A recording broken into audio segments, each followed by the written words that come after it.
Bismillahirrahmanirrahim. Assalamualaikum warahmatullahi wabarakatuh. Salam Malaysia Madani and a very good morning to everyone tuning in. Welcome to Breakfast at UMHealth on the 12th of February 2025. I am Tengku from the Department of Ophthalmology, University Malaya. And it is my pleasure to co-moderate this session alongside Professor Nadia Atia from the Department of Medical Microbiology. Together, we will be guiding you through this morning's two insightful lectures. 30 minutes will be allotted for each session, including question and answer. Our first lecture is titled Ophthalmic Oncology in Malaysia, the Cleveland Clinic Experience. And it is an honor privilege to introduce my colleague, Dr. Fazliana Ismail, a senior consultant, lecturer, and oculoplastic and orbital surgeon at UM and UMNC. Ophthalmic oncology remains one of the lesser known, yet critically important fields in eye care. Today, we have a unique opportunity to give a brief insight into the world of oncology, its management options, and the ongoing efforts to bring world-class teaching and treatment to the Malaysian population, specifically through UM and UMMC. Just a brief background story, both Dr. Fazliana and I share the privilege of having undergone mentorship and clinical attachment at the Ophthalmic Oncology Service of the Cole Eye Institute at Cleveland Clinic under the guidance of Professor Arun Singh, who is also our visiting professor. The Cole Eye Institute is recognized as one of the world's leading centers for the diagnosis and treatment of ocular cancers, receiving referrals from across the globe and serving some of the most complex cases in the United States and the world. So without further ado, we are excited to delve into this fascinating field with you today. Let's begin our session. Dr. Fazliana, over to you. Thank you for the kind introduction, Prof. Tengku. Hi, I'm Fazliana. So I'm going to share my... can you hear me clearly? Yeah? Yes. Okay, let me share. Would you be able to see my screen? Yes. All right, okay. So, Assalamualaikum and a very good morning to everyone. So today I'm going to talk about ophthalmic oncology in Malaysia and as well as a Cleveland Clinic experiences that I've been there for a short time last year. So the content today, I'm going to divide my talk into these two ophthalmic oncology in Malaysia as well as Cleveland Clinic experiences. So what is ophthalmic oncology? So ophthalmic oncology is a specialized field of medical medicine focused on diagnosing and treating tumors and cancers that can affect the eye and its surrounding structures and the annexia. And this condition can range from benign growth to malignant tumor. So the key aspect of ophthalmic oncology, we divided into a primary eye cancer, which is a tumor originating in the eye, such as a uveal melanoma. In adults or in retinoblastoma, it can happen in children. Secondary tumors, such as a tumor that metastasizes to the eye from other parts of the body, like breast or lung cancer. Orbital tumor, which is tumor that in a growth in a body cavity surrounding the eye, which can be benign. It's, for example, a dermoid cyst or malignant, such as orbital rhabdomyosarcoma.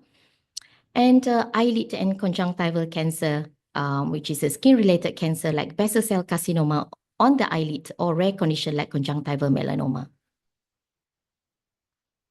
So in terms of the treatment option in ocular oncology, it relies on multidisciplinary approach, which is often combining such as surgery for excision or the reconstruction, radiation therapy, either external beam or brachytherapy, and plaque brachytherapy, chemotherapy, such as systemic or targeted for the systemic or targeted treatments. We use a chemotherapy, laser therapy, for specific intraocular tumor, and targeted therapy and immunotherapy, which is currently a lot of studies in US have been doing a lot of study on this, which is emerging treatments for certain cancers. And this ophthalmic oncology, in terms of the treatment approach, ophthalmic oncology is vital because early detection and accurate treatment can preserve vision, prevent life-threatening metastasis, and improve patient outcomes. So what is the scenario now in of ophthalmic oncology in Malaysia? Basically, there's no dedicated ophthalmic oncology center in Malaysia and no specialized treatments of plaque brachytherapy. And currently, how the patients access to care. Currently, patient referrals for ophthalmic tumors are fragmented, which with cases being directed to different subspecialty based on the affected area rather than a streamlined ophthalmic oncology pathway. So, for example, in Ministry of Health hospital, in ophthalmology, KKM MOH hospital divided their center into a different subspecialty. For example, Sungai Buloh Hospital, it is a cornea center. Selayang Hospital is a vitreoretinal center. Serdang Hospital is oculoplastic center.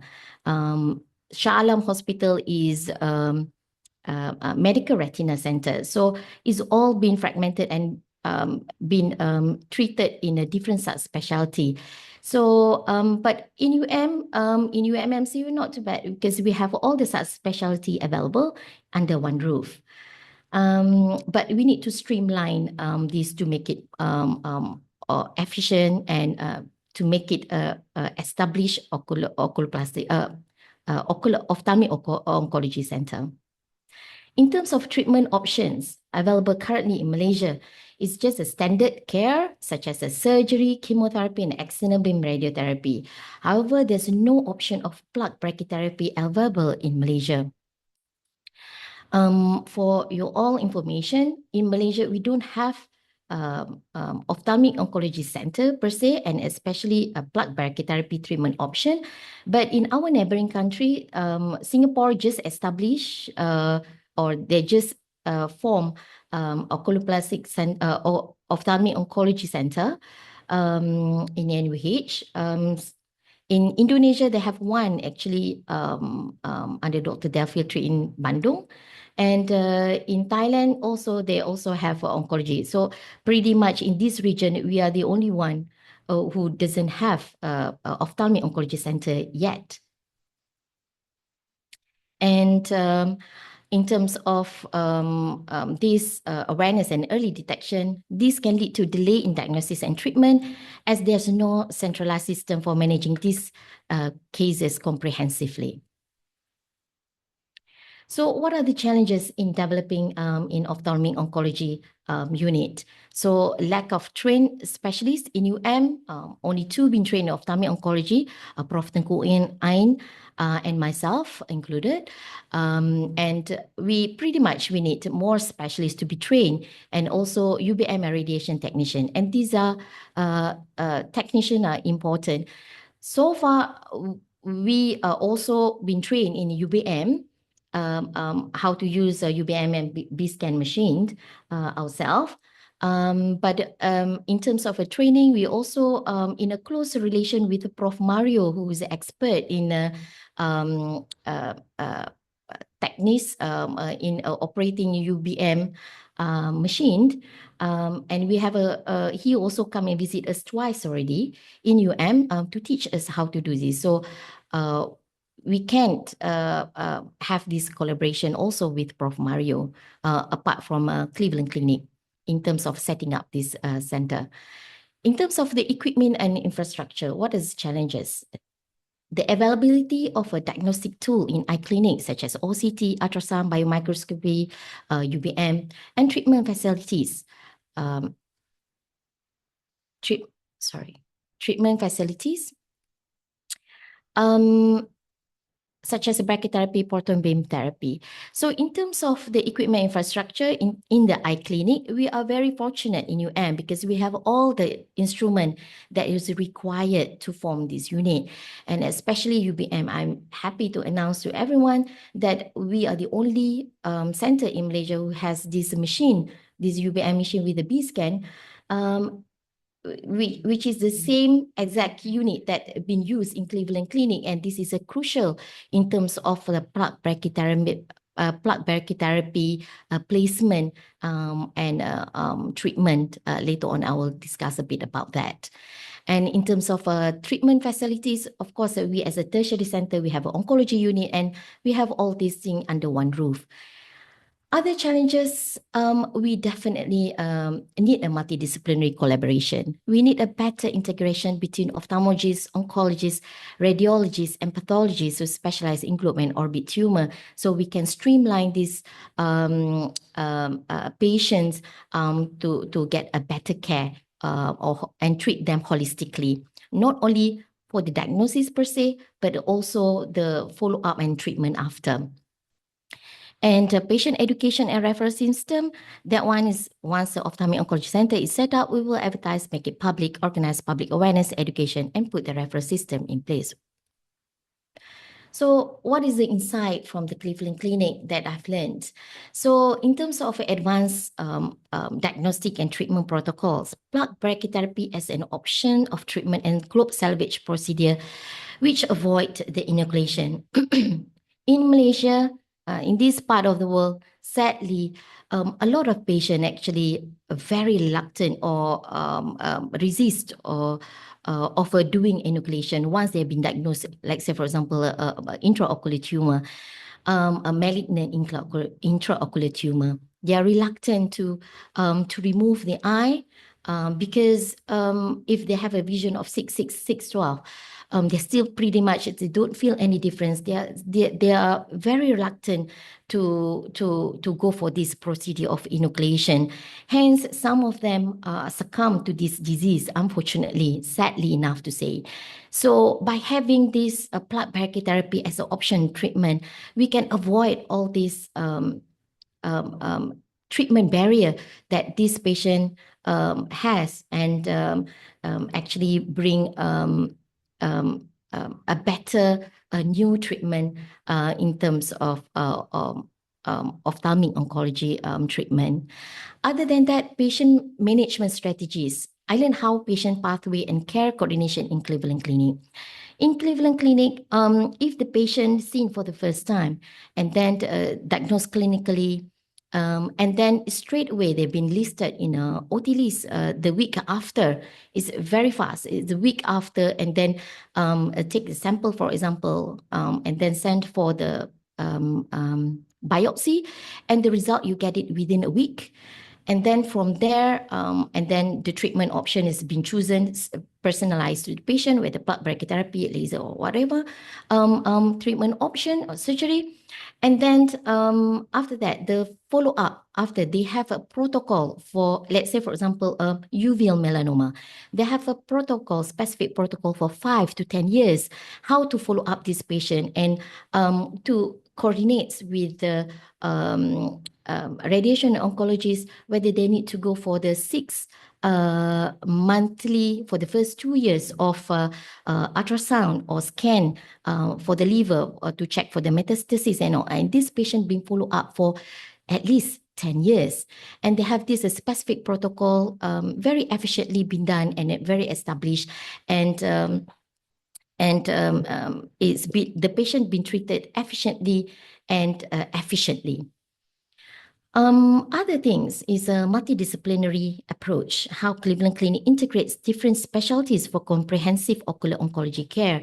So we definitely have to have a good streamline between ophthalmology, oncology, pathologist, as well as a radiologist, how to treat this patient holistically, not only for diagnosis, but like what I mentioned just now, the follow-up long-term treatment for this patient.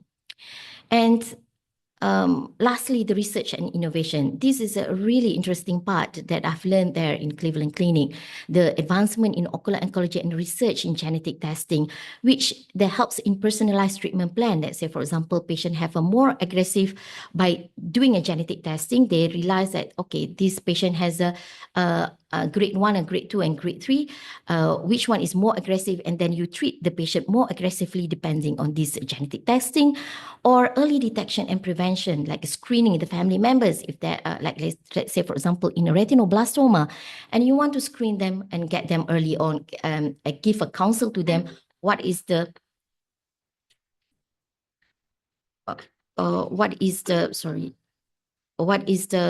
sorry about that. What is the, sorry about that. What is the screening or the counseling that you need to get for the patient, for the next child in a retinoblastoma, counsel to the parents and improve the prognosis. Other things like bridging, what are the opportunities for growth in Malaysia? What we can do to bridge the gap?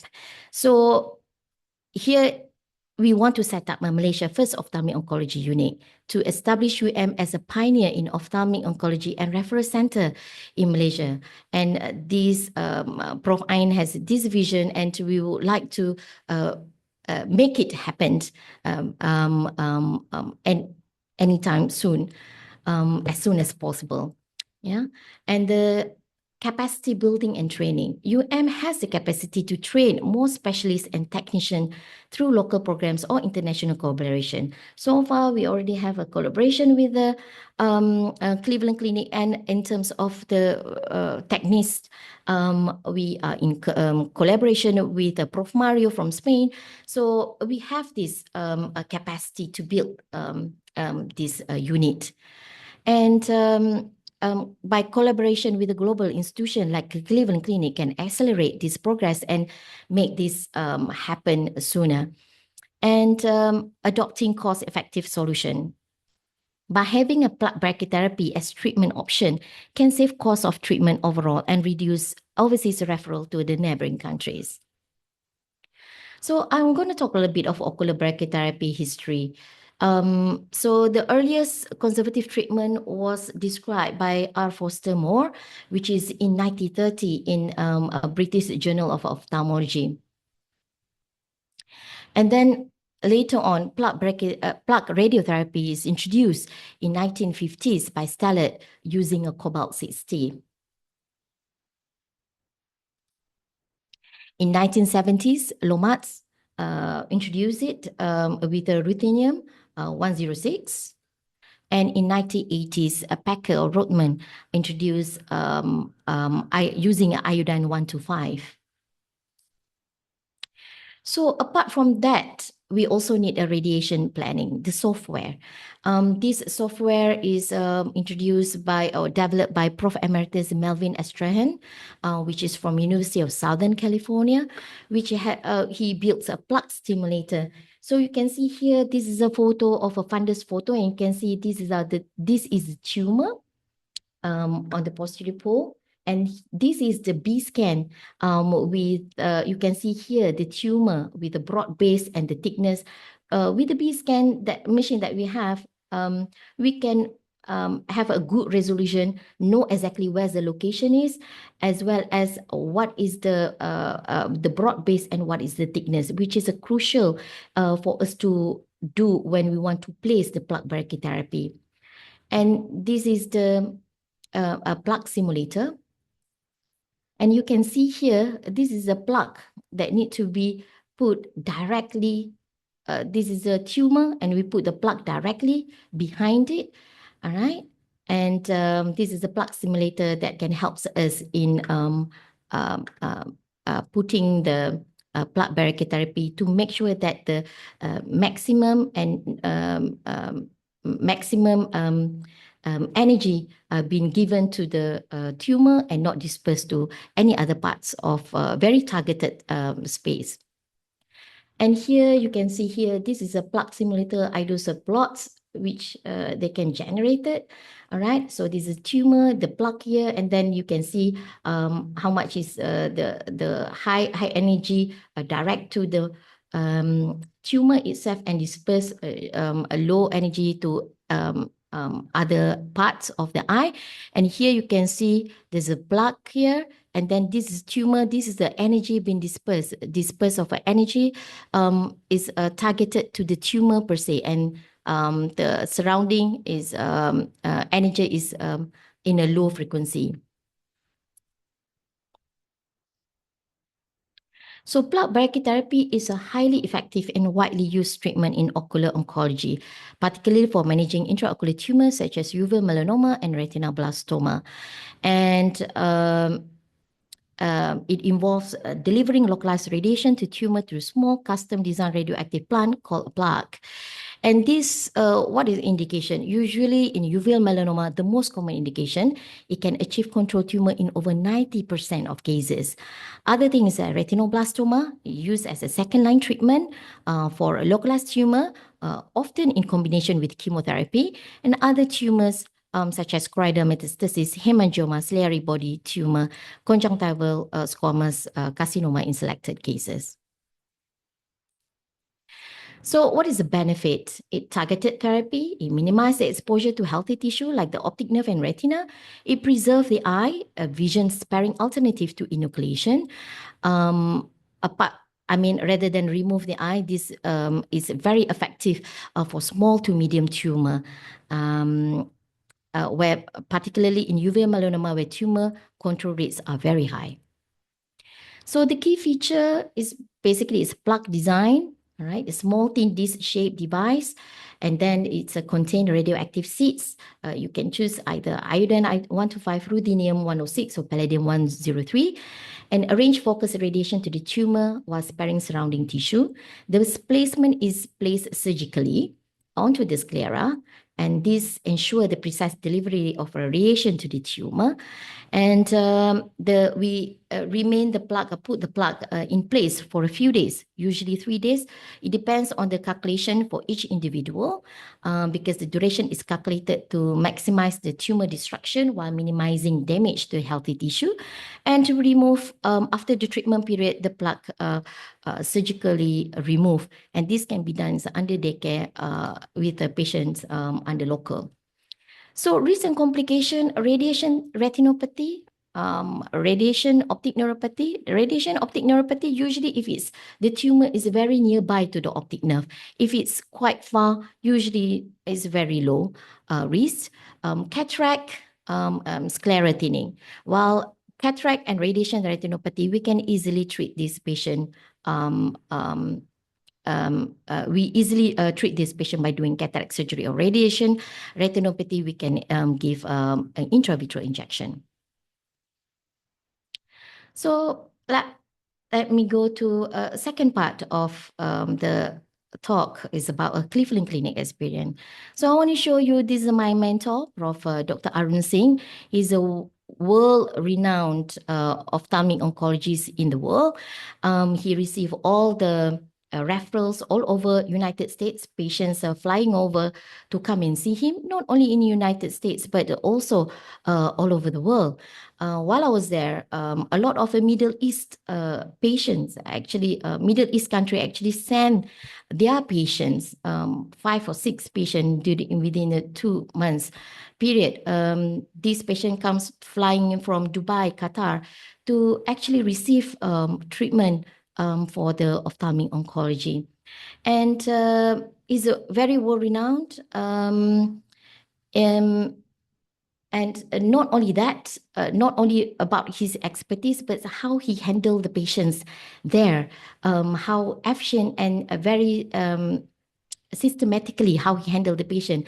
Let's say, for example, during my stay there, he has this a billionaire who actually out of nowhere, it's like this billionaire, he has a very, very rare kind of tumor in the ciliary body, which is a medulloepithelioma. And this very rare condition, he been everywhere, but nobody know what it is. So he came and flying to see him, and he straight away diagnosed this billionaire to have this medulloepithelioma. And he immediately streamlined this patient. He flew by his helipad, landed in hospital helipad, and then bring down the patient to the OR, put in the plug brachytherapy, and then pushed him to, in Cleveland Clinic, they have multiple hotel. In the Cleveland Clinic per se itself, linked to the building, hospital building is Intercontinental Hotel. So after in the OR, and then they pushed him to the hotel. He sat there for 3 days, and then come back to us, see us in daycare, and then remove the plug, and then done. So he's not only very expert, well-renowned, but also how he handled and how the system established in the Cleveland Clinic is very efficient, save patients' time, efficient, and even save the cost in the long run. So these are we want to strive to achieve that kind of level. So other things about my mentor is that he's also the editor of Ocular Oncology and Pathology currently. So what is the benefit to the department and faculty? So of course, apart from what I've been telling about the advanced knowledge and acquisition, enhanced diagnostic and treatment skill, but also the collaboration with the international expert, establish the network and partnership with global expert in ophthalmic oncology, which open doors for future collaboration and knowledge exchange. And bring back these advanced practices and improve our local healthcare standard. And not to say the innovation in cancer treatment, introduce innovative cancer treatment option, particularly in radiation therapy, which could improve patient outcomes and survival rate. So apart from that, a potential collaborator between the UM and Cleveland Clinic, ophthalmic oncologists, oncology radiologists, radiation oncologists, plastic surgeon, ocular pathologists, pediatric oncologists, ocularists, and all these things are potential collaboration for the further research and treating the patient. So what's the plans for future? Is to provide patients in Malaysia with access to a dedicated facility for diagnosing and treating ocular cancer and reducing the needs for overseas treatment. And not to forget, need to mention it again, our neighboring countries already have at least one ophthalmic oncology in their center, in their country, but Malaysia doesn't have one dedicated specific ophthalmic oncology, which we need to have it one soon. Other thing is like improve. Sorry about that. Other things improve the patient outcomes. Early diagnosis and treatment of ocular cancer will lead to better patient's outcome and potentially save lives. And reduce treatment costs. By localizing care will reduce the financial burden of patients who would otherwise need to seek treatment abroad and increase awareness and research opportunities. The unit will serve as a hub for education, research and training, raising awareness of ophthalmic oncology and fostering new research initiatives. And of course, train and mentor local healthcare professionals in ophthalmic oncology by development of specialized workforce. So this is Prof. Arun Singh when he came and visited us. He's our visiting professor. So when he came and visited us, he have a time to meet Prof. Yang, our dean, and Prof. Nazira, who is a director of UMMC. So we hope that we can materialize this vision soon. So these are some of the photos of a Cold Eye Institute. They have one building for the eye hospital itself, and they are doing some renovation to extend it further because to cope with loads of patients.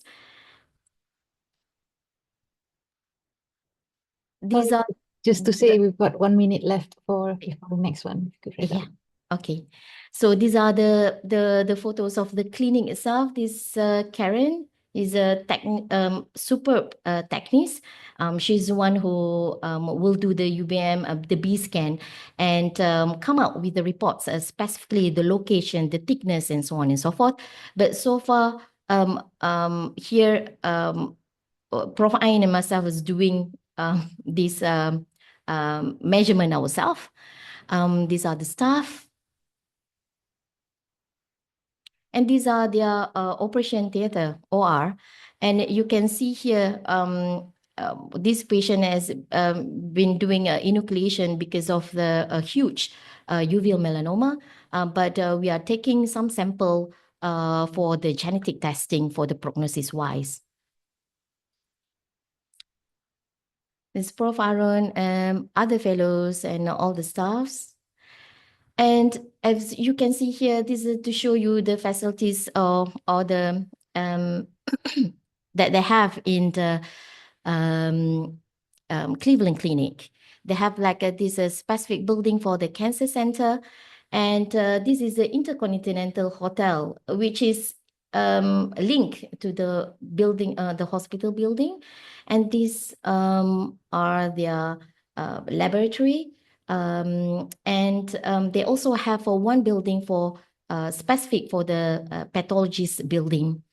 And between this building, you have this bridge link, and it also have a buggy car for especially to transport patient, because it's quite far to walk.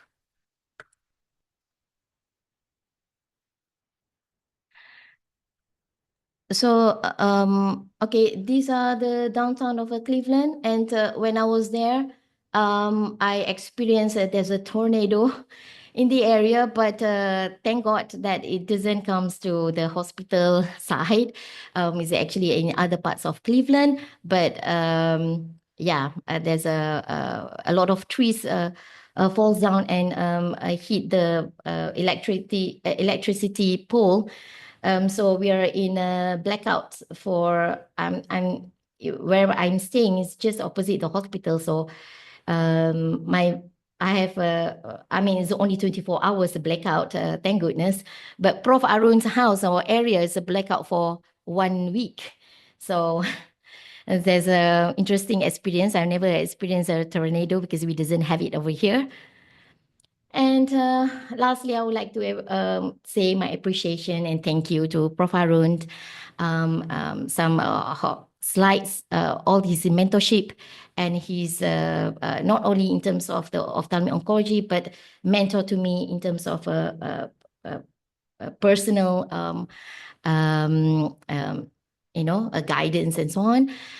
So as the slides from the history slides of the blood brachytherapy that I presented just now, Prof. Tengku Ain, who is the head of the department, who is very supportive and really pushed me to go into this.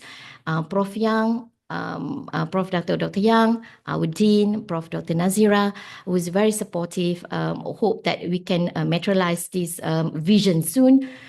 Prof. Dr. Sharul Baya and UMSC Care, who actually sponsor me to go this attachment. And last but not least, my husband and children who support me in every single thing that I do. Thank you very much, Dr. Fazliana. It was a very enlightening talk. So just to summarize, I'm eating 3 minutes into the next session, that we are privileged to have the collaborations and the potential is limitless. And just a point about plate brachytherapy, it's unique that it can deliver radiation directly only to the eyeball. So it's not only life-saving, it's globe-saving and it is sight-saving as well. So there's a potential there, and I think we our Malaysian population deserve. I'm afraid I have to take the questions at the end of the second session, and I'll leave the floor now to my co-moderator, Prof. Nadia.